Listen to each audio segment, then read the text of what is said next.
All right, so good morning. This is Kathy from QC Gifts, and this is Getting Chatty with Kathy. I am so happy I have Gord Moker here today. This is actually his third time on our podcast. Thank you. The first time he came with his a cappella group. Am I saying it right? A cappella? Yeah, A cappella. that's right. Yeah. The Four Tunes. Do you guys have any shows coming up? Actually, we're going to Yorkton. We're singing in Yorkton. Our quartet is on Friday night. And then we've got a request to come back here to an independent living facility. And then our Christmas show is coming up on December the 12th. So that's with the chorus, and two quartets, and probably some guests. We went last year. It was so much fun. My kids, the volume of the sounds coming out of there, we were just like, oh, this is amazing. It was really, really fun. Yes. Really fun. And then you came with Warren Barry, who's a speaker with tech, I believe. Yes. Which you actually have a advisory group. Yes, I lead a peer advisory group of non-competing business leaders from Regina, southern Saskatchewan. And we get together once every couple of months for a full day and help each other with our challenges and opportunities and to help navigate through life's challenges, either personal or professional, yeah. Mm-hmm. I've gone to a few of these meetings. Thank you so much for inviting me to them. Oh, you're welcome, Kathy. It's interesting because as a small business owner, I find like a lot of the time I'm just kind of in my own little bubble. So to be in a room with all these people that actually are thinking the same kind of things, because all of us have to wear so many different hats as business owners, and then to understand their challenges, it's interesting because some of those challenges are actually what we're facing every day too. Absolutely. And here's the thing, you talked about isolation, and that's one of the real huge value points, is that we remove business leaders from being isolated in their decision making and help them to make better decisions, to become better leaders, and make a better difference and a bigger difference in their personal and professional lives. There's an element of accountability too that business leaders are looking for, and that's kind of inherent in the process too. So if you tell your team of advisory, I'm going to work on this month, when they come back, do you actually hold them accountable? Absolutely, and then even between now and the next month is how you make it out. Let's do you need some help with that? And then they come back to the group and they share what they've done from the advice of each of the members of the group and the results. So then other people can take from that experience kind of and live it vicariously. Absolutely. It's an opportunity for everybody to learn based on the challenges of one of the business leaders in the group. I like that a lot, especially because there is always new things. Like I find something hits me that I never thought of, and it is always that as a 42-year-old, like I'm surprised at all the things that I'm learning still. Well, and challenges are always presenting themselves, Kathy. More than ever before, our world is really suffering right now with mental health issues, mental health challenges. I sat in on a seminar presented by WorkSafe Saskatchewan. It was the Saskatchewan Health and Safety Leadership Charter. And there was a psychologist from Vancouver who cited some statistics. Now, I wasn't surprised at hearing them, because I'm a person who has experienced the challenges that come with mental health. 2/3 of organizational leaders are having mental health challenges in some way, shape, or form, and to varying degrees. Now, when you think about that, not only does particularly I work with small business leaders, so I get to talk with them. Not only are they looking after and caring for their family at home, their partners, their spouses, their children, but now they want to do the best that they can to care for their family at work. And it's not just their team at work, it's the families of the team members at work. It's a huge load. Absolutely, it cascades on down. Now, when you think about that for just a minute, that's a huge weight to bear. Oh yeah. And the troubling thing from my perspective is that I believe that so many leaders are holding it in, and they're not seeking to extend a hand for some help, to talk to somebody, and perhaps these challenges they face every day, these, call them well-being challenges, and whether it's lack of sleep, whether it's stepping away from proper diet, whether it's stepping away from proper exercise, it all affects your well-being. It affects your physical, mental, spiritual health. And what happens is that stress, that everyday stress wears on you. It eventually turns to anxiety. Anxiety eventually, from what I understand and from what I've experienced, turns to depression. And if you don't get help in the early stages, there's a really good chance, unfortunately, that you will bottom out like I did.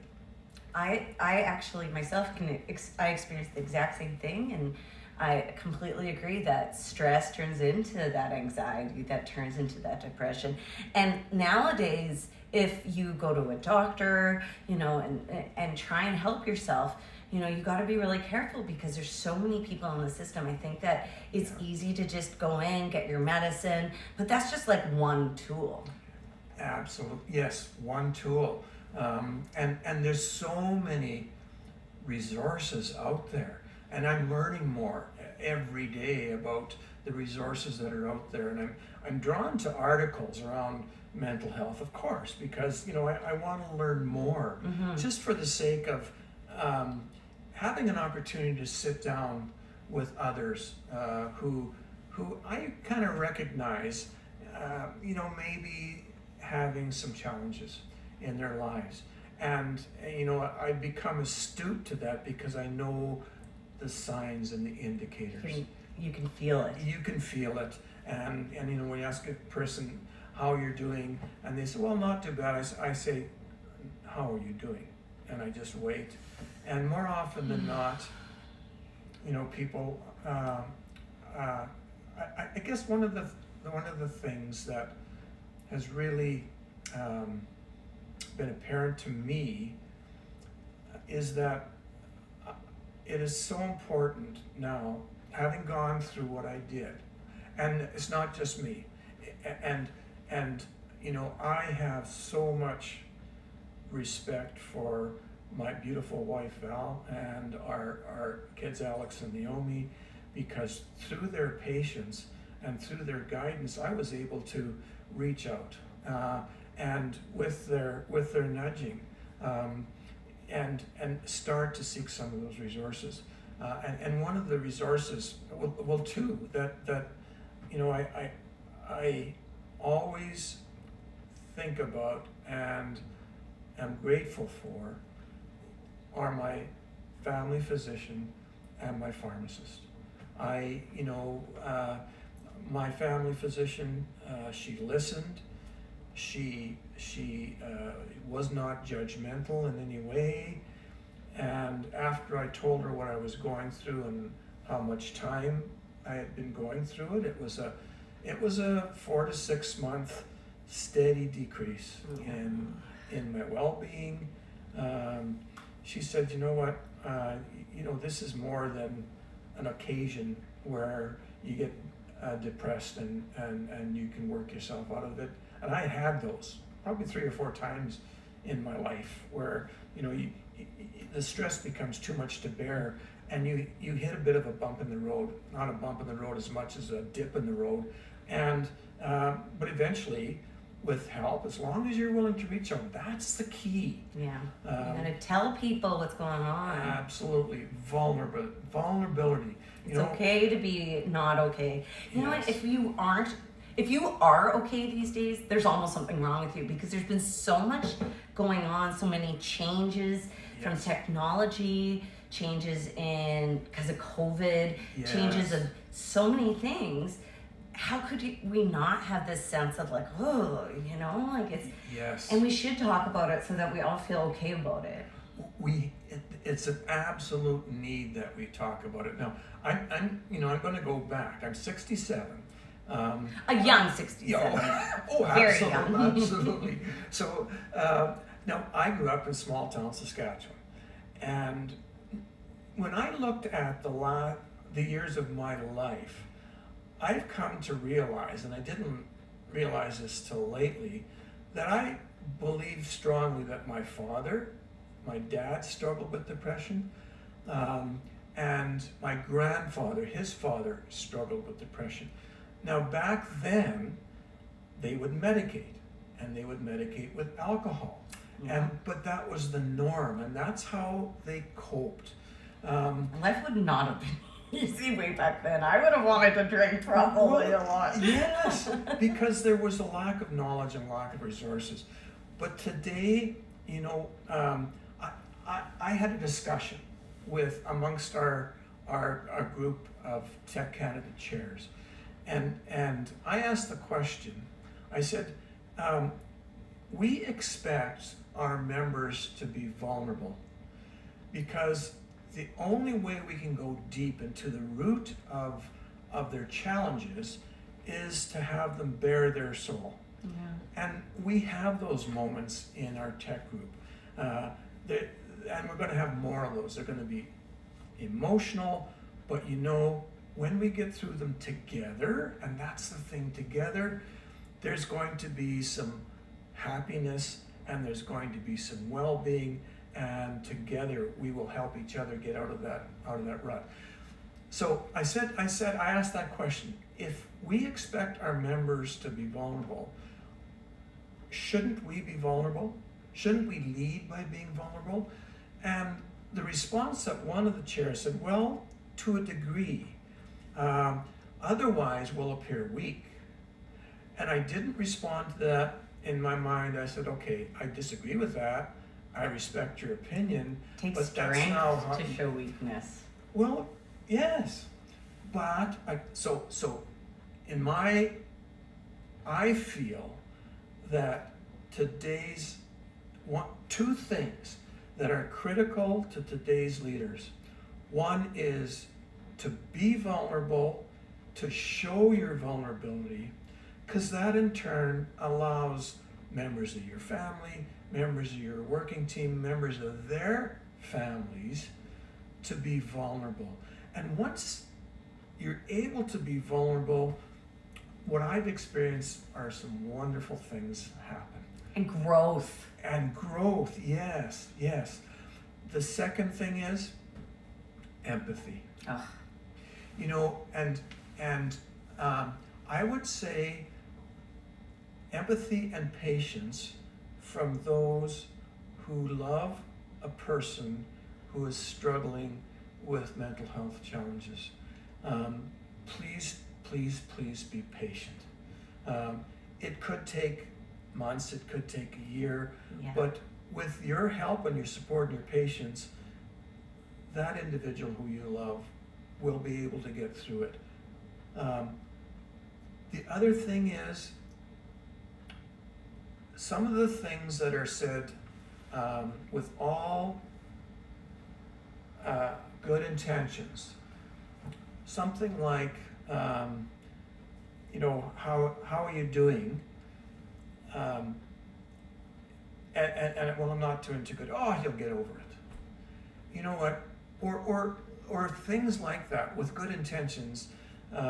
People will say something when really the person receiving the message who is suffering the mental health challenges, that's the absolute worst thing that you could say to that person at that moment in their life.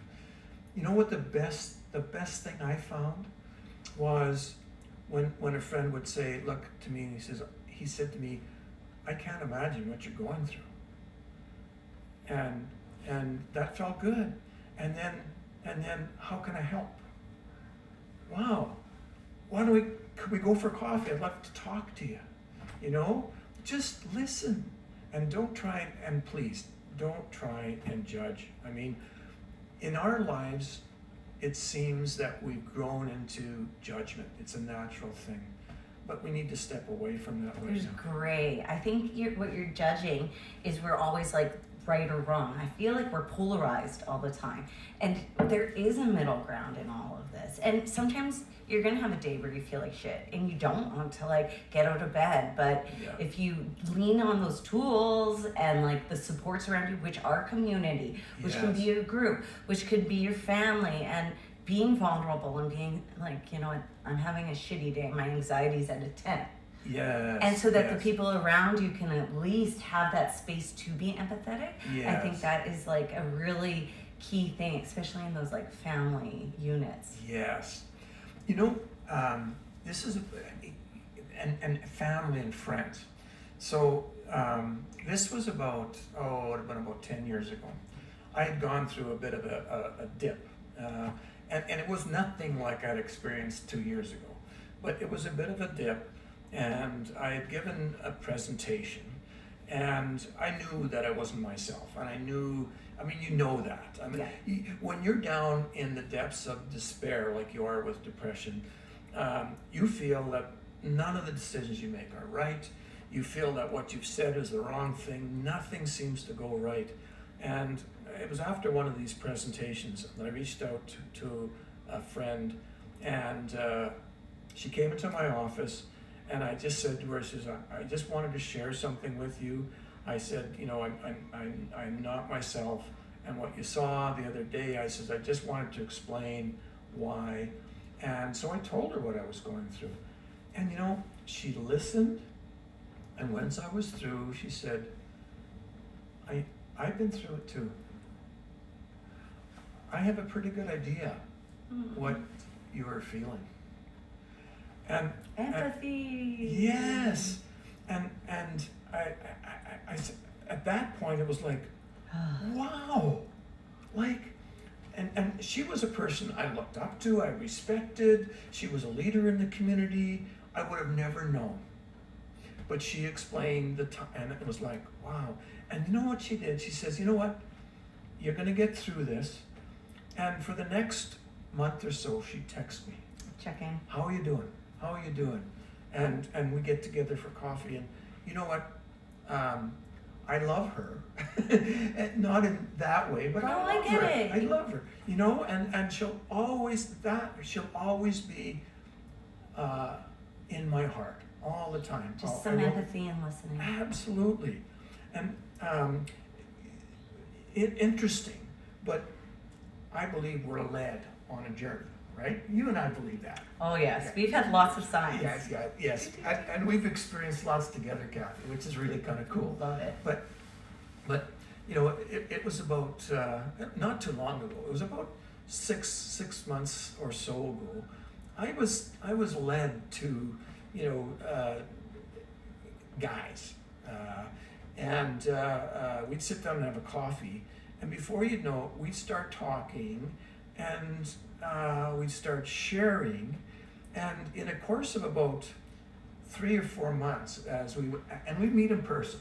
I mean, that's what we're missing. We need people-to-people contact. I'm going all over the place, but I was led to 7 other men, 2 of who I knew, 5 that we met for the first time, who shared with me what they were going through, because I sensed that they were going through and the depression or other mental health challenges, and I simply said, you know what, I hit rock bottom 2 years ago.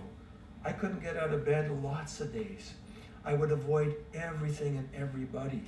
The safest place for me was in the bed. And I would look forward to getting to sleep because I could avoid everything else, right? You just want to stay away. So, you know, those conversations, I give a presentation at an organization here in Regina, and a gentleman came in after the presentation. He had been listening in his office, and he stood up and he said, I want to thank you because I've been going through what you've described. And for the next hour and a half, we had a conversation, we compared, and we decided that, you know what, this has been an empowering moment in time for us. So, you know, you feel alone when you're in the depths of despair. You do feel alone.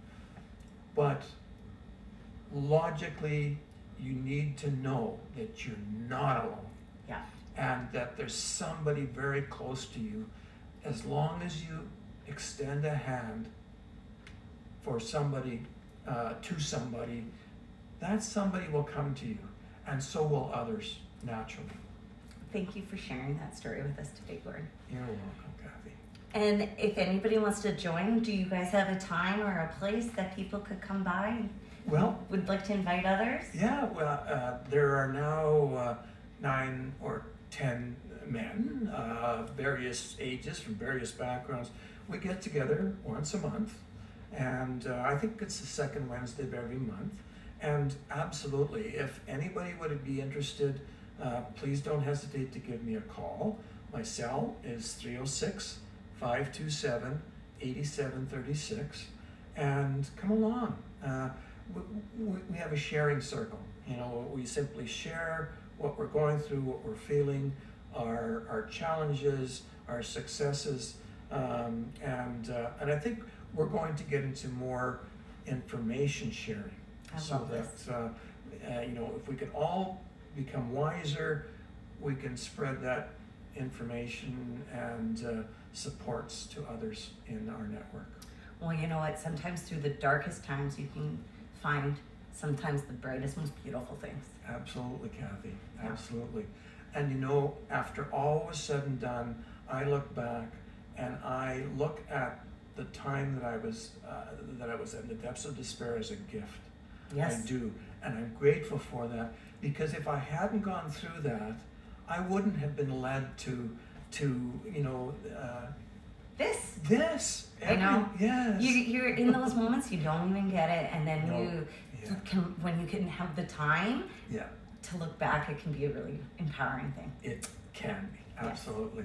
Okay, well, thank you for all of you listening out there, and you guys enjoy it. Each day is a gift. Thanks.